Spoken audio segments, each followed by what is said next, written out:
Hey, what's up, everybody? Isaac here with Civil Engineering Academy. Excited to be with you on another podcast episode. Appreciate you tuning in, liking this, sharing it with a friend, all that good stuff. Today, I bring an awesome guest, a past student of ours that joined our peer review program, the Ultimate Civil Peer Review course, and her name is Yameli Herschelman. She is awesome. She is an inspiration to many that are struggling with passing their PE exam, but she actually came from Venezuela. She got her bachelor's degree there, is in Florida, got her master's degree in Florida, and wanted to get her PE. So she took the journey to pass her FE, which was a challenge. Eventually started working towards earning her PE, which was also a challenge. And so repeated the exam multiple times, was really low on hope until she found us. So we helped her get through this exam experience and run through the tape of finally finishing this thing, which can be a headache for a lot of folks. So if you need help on this journey, definitely check out our course at civilpereviewcourse.com. If you need help on your FE, check out civilFEreviewcourse.com. But you're going to find in this interview just a ton of good advice and good little nuggets that will hopefully inspire you if you're struggling to pass this exam. So without further ado, let me get to my interview with Yameli. It's exciting. It's a good time to be a civil engineer, and I think you're going to enjoy this one. So we'll see you in a minute. All right, Yameli, we are rocking and rolling. Thank you for joining me today on the Civil Engineering Academy podcast. I appreciate you doing this with me. Of course. Thank you for the invitation. Yeah, I'm so excited for you. I know we were connecting before I hit record on this, and so happy that you found us. So happy that you were able to pass your exam. So congratulations on passing. That's huge. Thank you. Thank you. Well, I guess as we start this, why don't you give us a little bit of background? And plus, I love the Starbucks setting. It's very dynamic back there. Thanks.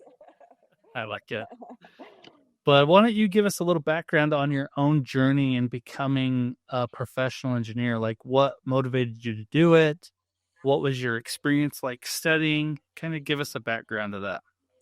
So I am originally from Venezuela, and it has been a long journey, very long one. I after studying in my country, I actually worked a couple of years in the private industry in land development.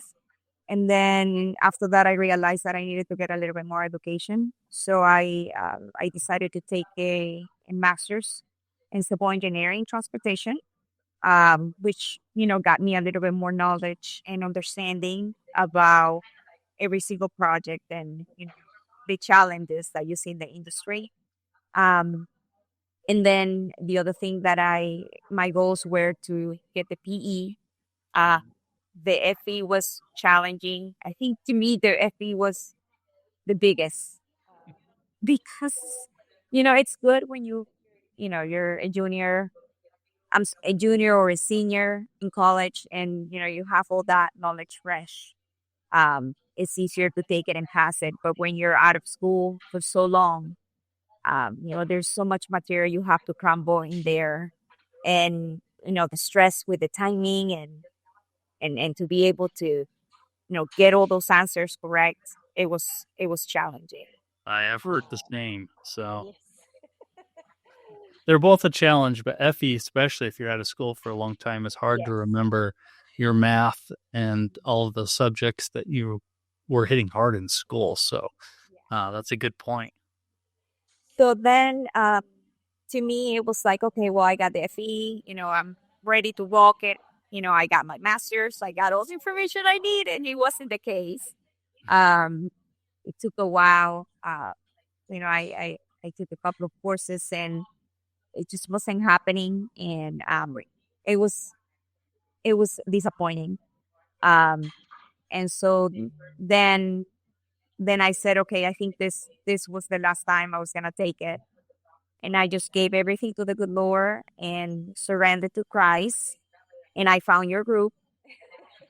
I found you, and I found all the missing stories. And I looked at the material, and I think this is the way to do it. And so I just put everything in God's hands, and I passed it.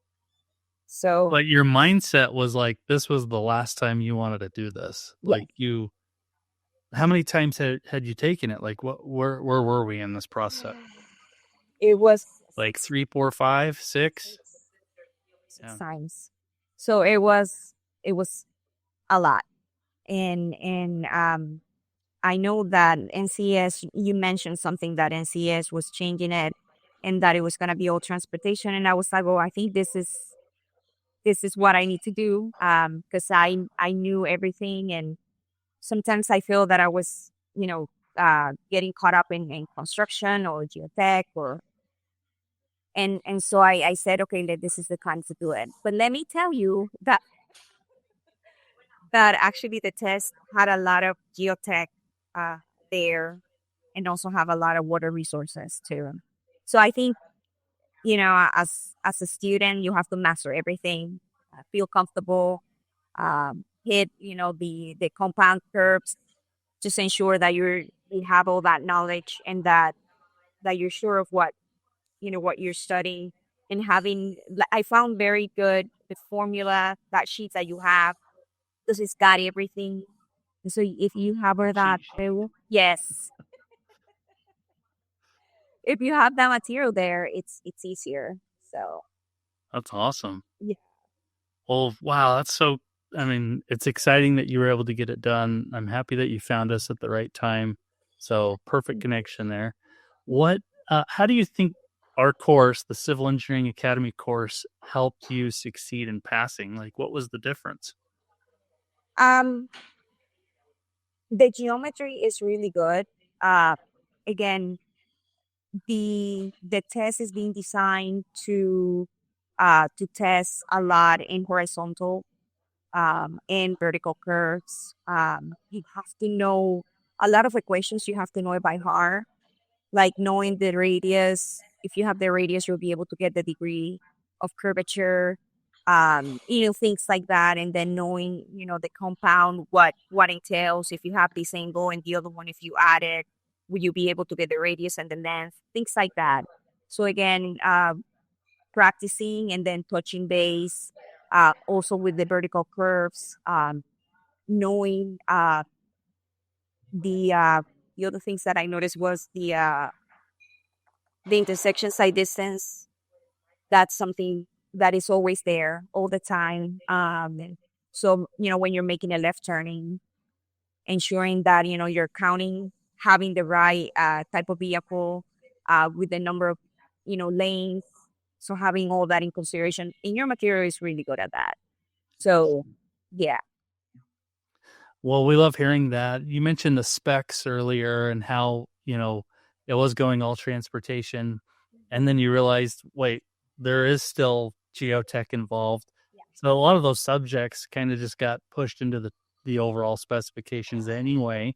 There may be some subjects that aren't in there that people weren't anticipating or that they didn't need to study anymore that are, everything's pretty transportation specific. But yeah, there's always surprises, and a lot of times it's still similar material, just kind of shaken up in the new specifications. So that's good advice. Did you have any surprises on the exam that you were like, "Whoa, wasn't ready for that"?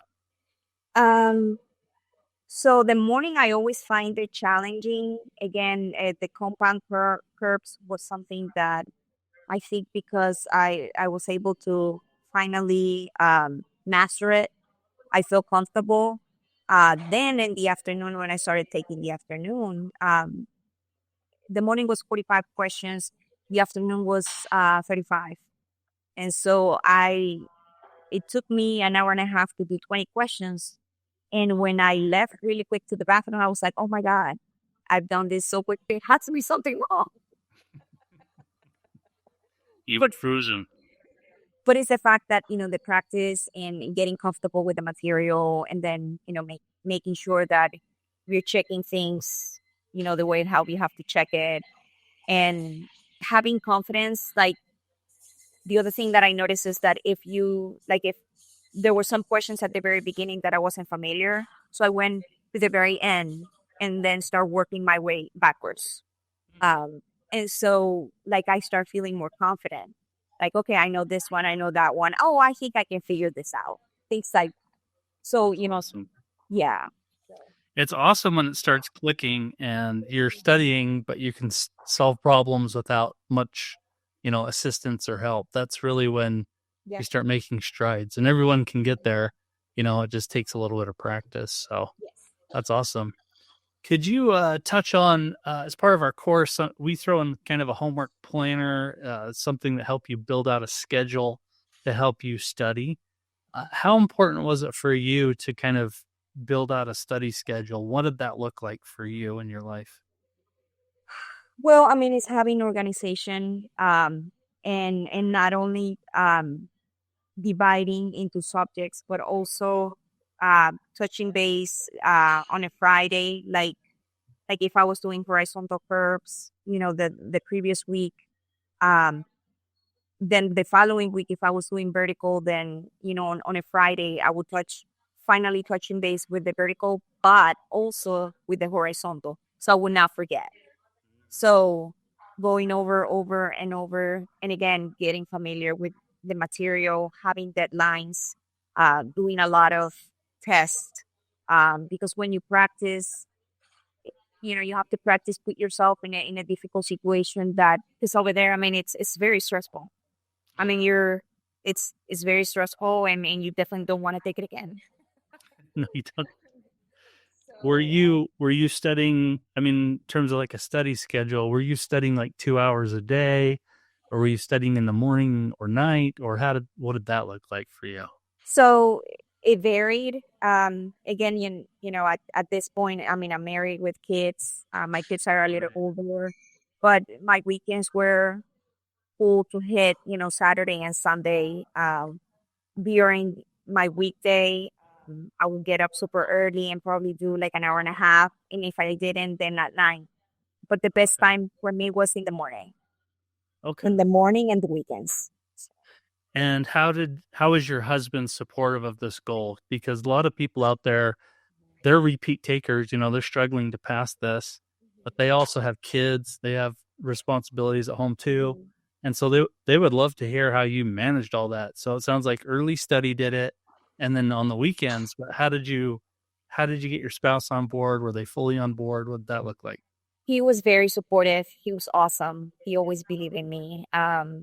He was always teasing, saying, "Okay, I met you when you had only your bachelor's, and now you're doing all this, and so don't forget about me." So I'm like, "Oh, Bringing me along. no, no." He was very supportive, and he always believed in me. Um, but he knew, when how I felt when I didn't get it, and he always reminded me that I could. So, and he always said, "Hey, you gotta continue trusting in the Lord and He'll make it happen." That's fantastic. You mentioned practice exams were important, and I Mhm. know in our course we give you a like Yes. DBT exam simulator, Mhm. like the real deal. We also give Yep. you a PDF one, but maybe touch upon how important taking those is, and what was kind of the setup for that for you. So do that, and in having a timing, it's extremely important. I think you have 40 questions, and again going back over and over and over to understand what are they about. And the other thing that I noticed is getting familiar with the material, uh, knowing that the Florida Green Book is extremely important, especially here in Florida for uh, sight lines, design, the geometry for the vehicles. Um, Again, for if you have intersections and you have a ramp, then you use certain chapters.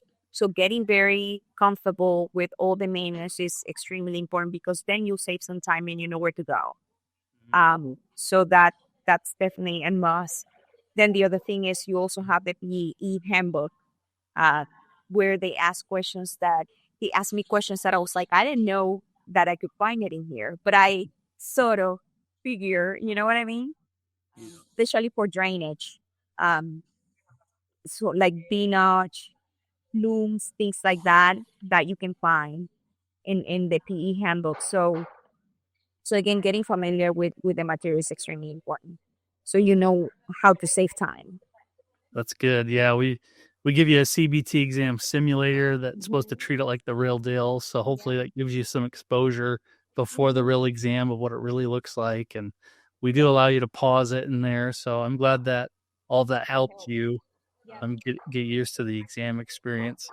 And I might have missed this earlier, but so you're from Venezuela, and then did you get your master's in the U.S.? Yes, I Okay. got my master's in the University of Central Florida, Okay. Orlando. Yeah, Gotcha. And so the FE, did you take that while you were getting your master's or after? after Okay. I was taking it. I took it a couple of times when I was after I finished my master's, and it was still difficult. Then they made it as a CBT, and I found it more easier. My the thing that was getting me was the structures until I found, the understanding for concrete design. And I'm like, okay, that's not too bad. Hmm. Do you feel like earning a master's degree helped you pass the PE exam? Yes. It gave me confidence, because again, in my country, there were material that, I mean, it's what they do out there. It's not what we do here. Gotcha. So it definitely helped out tremendously. And as a matter of fact, there were students when I was taking geometric design, that took that class only to have an understanding for the curves, the vertical, the horizontal, stopping sideline distances, understanding, the That makes sense. press. Yeah. So that helped out. Well, one of the things I'm really impressed with is that you kept trying and trying and trying till you got this thing done. What advice would you give to somebody that is in the same boat? Because I'm noticing a lot of students that find us, Civil Engineering Academy, are repeat takers, and which is totally fine. But what advice would you give to somebody that is feeling low on their, you know, trying to get this thing done and they're not feeling very good in their life? Well, I mean, I put all my trust in the good Lord. So I think that he put me at, getting the right material with the right people at the right time. So that would be my best advice. And then of course having you, because again, you're always giving hope to everybody, and you're always pointing out good things, exercises, and that again, continue researching, doing your homework, and never giving up. You can't give up. I mean, if you're serious about your career and getting yourself out there, and make a great future, don't give up. Don't give up. I love it. Now, I want you to walk me through the day you got your results. What was that day like? That was the best day ever. That was December 11th. Um, I took it on December 4th, actually the day of my husband's birthday. Happy birthday. Yeah. So, so I took it and I felt good about it. He was like, okay. He was like, how do you feel? And so, I did it, whatever in my power. And in the morning, I think I only guessed three, and in the afternoon, and I guess like about three or four, something like that. That's a very good sign. Yeah. So, so early in the morning, I think it was like about 9 a.m. I got that email from NCS, and you have that feeling in your heart. And I called my mommy. He's like, open it. I know that it's gonna be fine. So I work in. I don't have an office. I have a cubicle. So of course, everybody can hear what you say, what you do. So you're on the phone and So I'm in the everyone's here. ground. Everybody is listening. And she's like, just open it. I'm sure it's gonna be fine. So when I open it up and I saw that green, oh my God. I lost it. I screamed. And then I started crying. And some of my coworkers run to me, are you okay? Something happened. And I said, I'm happened, my period. And so they were super excited and celebrating with me. It was just great. There was one that I was crying with me because he knew. Oh my gosh. So It, yeah. it is such a good feeling to have that over with, right? Yes. And so you talked to your mom, then you looked at the results. She cried. She was crying on the other side. She was like, "Oh my God, thank you, Jesus! Finally, we're done with this." Even now, I mean, we look at each other and she's like, "Oh my God, you're not studying. What are we gonna do?" I'm like, "Live this life." There you go. How did your husband take the news? I'm assuming you called him next. He was like, because he heard my mom crying and laughing. He's like, "Everything okay?" And she's like, "She thinks." So he was telling me the other like, "Okay." That is awesome. Oh my gosh. Yeah, that's a great day. So awesome. And then you went and celebrated that night? That night we went to eat and we celebrated. It was great, great, great. That's so cool. I love hearing those stories. I love seeing those the green letters says it all. Yes, So absolutely. oh well geez. Well, let's see. So you took transportation, got your master's degree. Would there be any specific advice you would give to somebody studying specifically for the transportation exam? Yes. I would say if you if you don't have a master's and you're not strong in geometric design, I would encourage everybody to take that class because it helps. Again, the test is full of stopping side distance, intersection side distance. Um, when you have side obstructions, vertical curves, horizontal, I mean, it's full. Um, then you have the compounds that are the ones that I was telling you, and they put it in purpose because I mean it's a big deal. I mean you get a couple here and there. In geotech, the type of soils, gravel, sand. So get familiar with all that. Construction. Oh, the other thing is engineering economics. They focus in the benefit cost ratio. Again, that's something that us as engineers we look at it to ensure that that a project is worth to move forward. Um, um, Water resources. I mean, channels a lot, trapezoidals.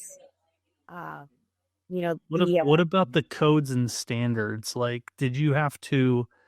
A lot of people, if I'm going to take transportation, I'm going to have to read those codes and standards front to back. Is that how you approached it, or did you study and kind of look through the codes as you needed them and you became familiar with them? But how did you tackle that problem? so again, it's gonna like get familiar with it. Look at like for example the Florida Green Book, the highway capacity manual. Um, Again, when I took geometric design, they focus on if you have a congestion, the queuing, what type of level of service, if you have a highway. Um, so there's several things that you have to look at. So to me is, I mean, everybody has to be familiar with the codes, Right. the PE handbook even, because if you're familiar, then you save time and you know where to go. Um, That's good. yes, Very good advice. Well, I'm excited for you. I just the world opens once you get that done. There's a huge weight off of your shoulders. So I yes, think you're an inspiration. Coming from another country, earning your master's, earning your PE now, and doing it after a couple of tries is very motivational. And even with family responsibilities on top of it all, so super happy for you. So appreciate you sharing your story. I guess what is there any last tips or advice or a reason why you would suggest someone to jump into Civil Engineering Academy's course that you um, share? I think that you guys have great material. Again, the cheat sheet is great. So if they can get familiar with it and understand, where the formulas are coming from and start practicing and taking the test very seriously. putting timing on that, and putting the time, even if it's little. I mean, it's time that is towards the goal. Um, it's possible, it's feasible, and having God first, I think definitely every day can Great. solve. Well, keep at it. If you're a repeat taker, don't get your head down too low. Just get back on the bus and keep going. You can do it. And definitely, if you need help, reach out to us. But Yameli, thank you for sharing your journey with us. It's super inspiring, and hopefully, we'll talk to you in the future. Thank you. All right. See ya. See ya. Bye. Bye bye.